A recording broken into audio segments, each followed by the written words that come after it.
sé que siempre vamos a renacer, que siempre vamos a volver. Somos caballos corriendo entre la noche y el amanecer. Revolucionando tu vida a través de 64 casillas y un mundo de posibilidades para que te sientas identificado con pequeñas historias que se relacionan con tu vida cotidiana. ¿Sabías que a través de la historia hubo un asesino serial que utilizaba el ajedrez como ritual para perpetrar sus crímenes? Quédate y te contaré la historia.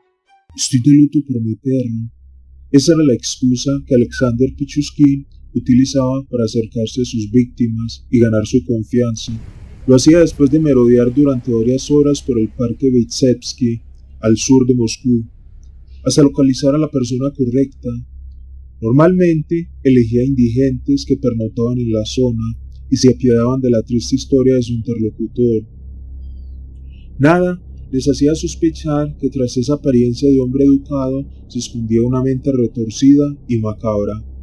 Cuando conseguía aislarlos, la emprendía a golpes con el mayor sadismo posible. Tal era la hazaña con la que atacaba a estos desconocidos, que utilizaba martillos, palos o botellas para destrozar sus cráneos. Tras los crímenes, este asesino serial llegaba a casa, sacaba su tablero de ajedrez y tapaba uno de los casilleros con una moneda. Quería cubrirlos todos. Ese era el objetivo del apodado como el asesino del ajedrez. Nacido el 9 de abril de 1974 en Mytishi, ciudad cercana a Moscú, durante el periodo de la antigua Unión Soviética, Alexander Pichushkin tuvo una infancia muy complicada, de padre alcohólico y violento. El pequeño se crió en un ambiente muy hostil, hasta que su progenitor decidió abandonarlos a él y a su madre. Aquello supuso una brecha emocional en la mente del pequeño, que intentó compensar con la presencia de su abuelo. Nieto y abuelo acudían diariamente al parque Vitsevsky, el que con los años sería centro neurálgico de sus asesinatos, para pasear y charlar durante horas.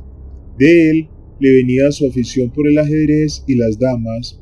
No había día que no sacasen el tablero para jugar una partida de ajedrez. Y es que Alexander casi no relacionaba con otros niños, no congeniaba con ellos, no se mostraba sociable, no hablaba, estaba casi siempre solo, y cuando lo hacía sacaba un temperamento muy agresivo. Daba igual que el niño en cuestión fuese mayor que él. Al muchacho no le importaba empezar una pelea y terminar a los golpes. Parece ser que quien influyó el accidente que con 4 años tuvo al caerse de un columpio. El fuerte golpe que sufrió en la cabeza le provocó importantes daños cerebrales y tuvo que acudir a un colegio especial para personas con discapacidad.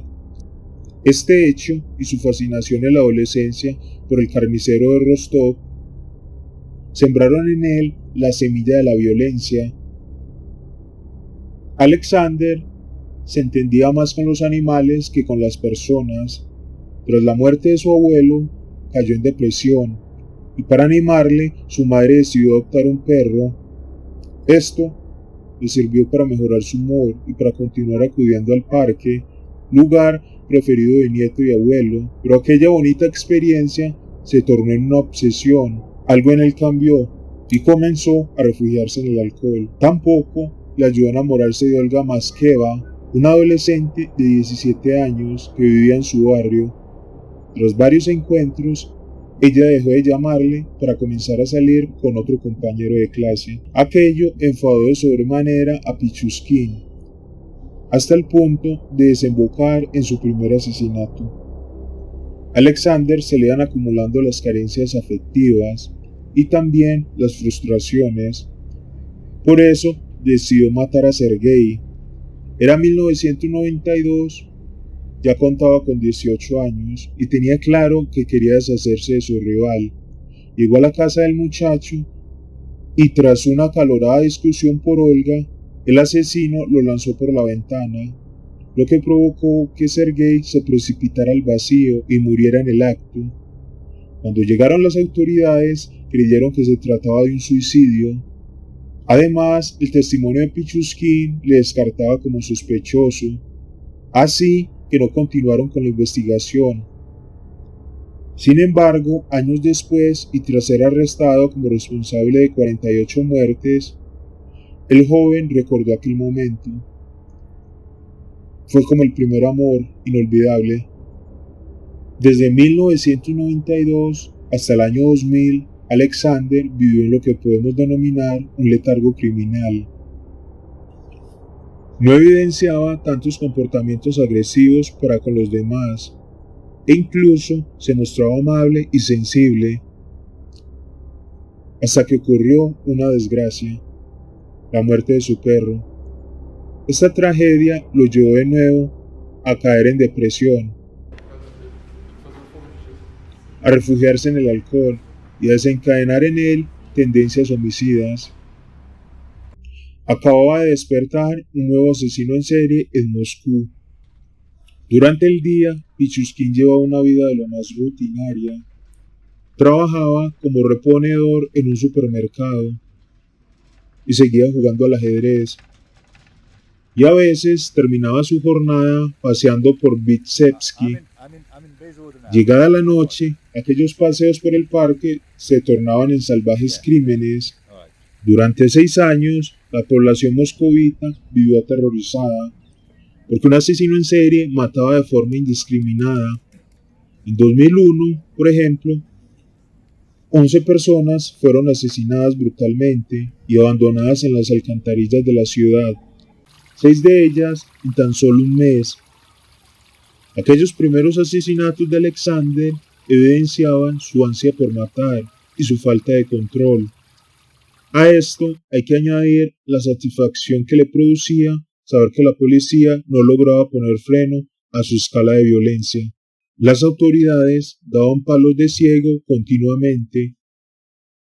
Sabían que tenían un asesino suelto deambulando por el parque Vitsevsky, pero no había forma de darle caza. Pichushkin conocía a la perfección el lugar y cómo escapar de él. Además de utilizar dicha localización como el Parque de los Horrores, Alexander fijó su propio modus operandi. Primero, observaba a las víctimas de lejos, tratando de encontrar a quien picase en el anzuelo de su historia, la muerte de su perro. Normalmente se fijaba en personas sin hogar, le resultaban más inocentes. Una vez elegida, se acercaba y les decía llorando que estaba de luto por su perro. Quería dar pena para ganar su confianza. Ahí era cuando les pedía que le acompañasen a la tumba del animal para tomarse una copa. Esta excusa la utilizó solo con hombres, pues con mujeres su estrategia era la de ligar para tratar de tener una cita. Una vez que las víctimas habían ingerido bastante alcohol, Alexander las atacaba sorpresivamente por la espalda y las asesinaba a martillazos. Golpeaba con tal contundencia que llegó a incrustarles parte del objeto en la cabeza. De ahí su famosa frase: "Me gusta el sonido de un cráneo partiéndose". Tras los innumerables golpes realizados con un martillo, con una tubería y hasta con una botella de vodka, el homicida arrastraba los cuerpos hasta el alcantarillado. Allí abandonaba los cadáveres hasta que alguien los descubría. Me agradaba ver la agonía de las personas, afirmaba Alexander ante el tribunal. Alexander jamás negó que disfrutaba matando cruelmente a sus víctimas. Aquellas que sobrevivieron, 3 en concreto, relataron su forma encarnizada de agredirlas. Con cada asesinato, Alexander fue aumentando el ensañamiento hacia sus víctimas. Los ataques comenzaron a ser más despiadados, pero también menos planificados y arriesgados. Esto lo llevaba a abandonar apresuradamente la escena del crimen y por consiguiente a no esconder el cadáver completamente destrozado. Los hallazgos eran más fáciles y más rápidos, y esto benefició a los investigadores que finalmente dieron con un patrón común en 2003. Por otra parte, las filtraciones a la prensa fueron un continuo y la población empezó a tener miedo. Los medios informaban sobre el asesino en serie que actuaba en Vitsevsky y los titulares se llenaron de apodos como el maníaco de Vitsevsky o la bestia de Vitsa. Todavía nadie sabía que Pichuskin utilizaba un tablero de ajedrez a modo de guía. Si en 1992 Alexander mató a Sergei porque comenzó a salir con su novia, en 2002 el cuerpo de la joven fue encontrado en el Parque de los Horrores y fue la única persona de su círculo más cercano que terminó siendo asesinada. La última, María Moskaleva, fue una compañera de trabajo que jamás regresó a casa. Tras desaparecer el 14 de junio de 2006, su hijo dio la voz de alarma, pues su madre le había dejado una nota al lado del contestador, diciéndole con quién salía aquella noche. El nombre en cuestión era el de Alexander Pichuskin, y junto a él el teléfono de contacto. Cuando los agentes acudieron al domicilio del asesino 2 días después, este no puso resistencia alguna. Tumbado en la cama, esperó. La policía debe ser para mí. Dejen que me vista primero. Durante el registro de la vivienda, la policía encontró un martillo con manchas de sangre y un tablero de ajedrez. Sobre él no había figura alguna, sino monedas, un total de 61 pegadas en cada casillero, y cada una representando según él cada asesinato cometido. Faltaban solo 3 por rellenar. Esta macabra prueba se utilizó en el juicio para demostrar los crímenes de Pichuskin. En cambio, en el depósito solo habían 48 cadáveres, faltaban 13 por encontrar, pero jamás se hallaron. A partir de entonces, los medios lo bautizaron con el sobrenombre del asesino del ajedrez. La detención de Pichuskin dejó atónitos a sus vecinos. Una de ellas, Svetlana Moriatkova, recordaba que el asesino era un muchacho respetuoso y cortés, que se disgustaba fácilmente cuando un animal moría. La anciana, a la que llamaba tía Sveta, contaba que un día se lo encontró llorando y borracho porque su gato había muerto. El día que arrestaron a Alexander, mi hija me dijo: «Mamá, han atrapado al maníaco. Nunca habrías imaginado quién es.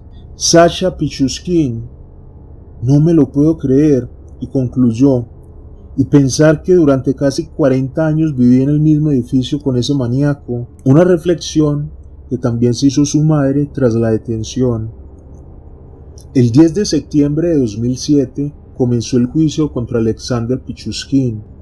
Tal y como ocurrió con el carnicero de Rostov, tuvieron que aislarle en un cubículo blindado para evitar que los familiares de las víctimas le linchasen.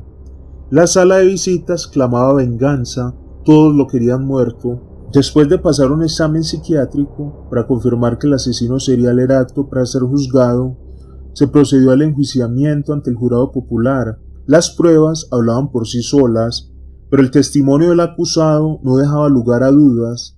Me sentía como el padre de todas esas personas, ya que fui yo el que les abrió la puerta del otro mundo, y confirmo que no maté a 49, sino que maté a 61 personas, fueron las palabras de Pichuskin. Además relató que una vida sin homicidios para mí es como una vida sin alimentos para ustedes. Salvaron la vida de muchas personas al atraparme, porque nunca me habría detenido, nunca, porque Alexander solo mata personas que se quejan de su vida, al contrario que su ídolo, el carnicero de Rostov. El ajedrecista no realizaba ningún tipo de acto sexual con sus víctimas, porque lo que le gustaba en realidad era el sonido de un cráneo partiéndose. Según Pichuskin, por mí mismo decidí el destino de 60 personas, fui juez, acusador y verdugo. Para él, cada asesinato era una especie de ritual, un estilo, una letra. Nadie podía negar los crímenes cometidos por Alexander, ni siquiera su abogado defensor. Cuando le tocó el turno de la palabra, Pavel Ivanov dijo con claridad: Pichuskin reconoce todo lo que ha dicho la acusación. La cuestión es otra, las razones por las que cometió los asesinatos. ¿Hubo crueldad en sus actos? Posiblemente la hubo.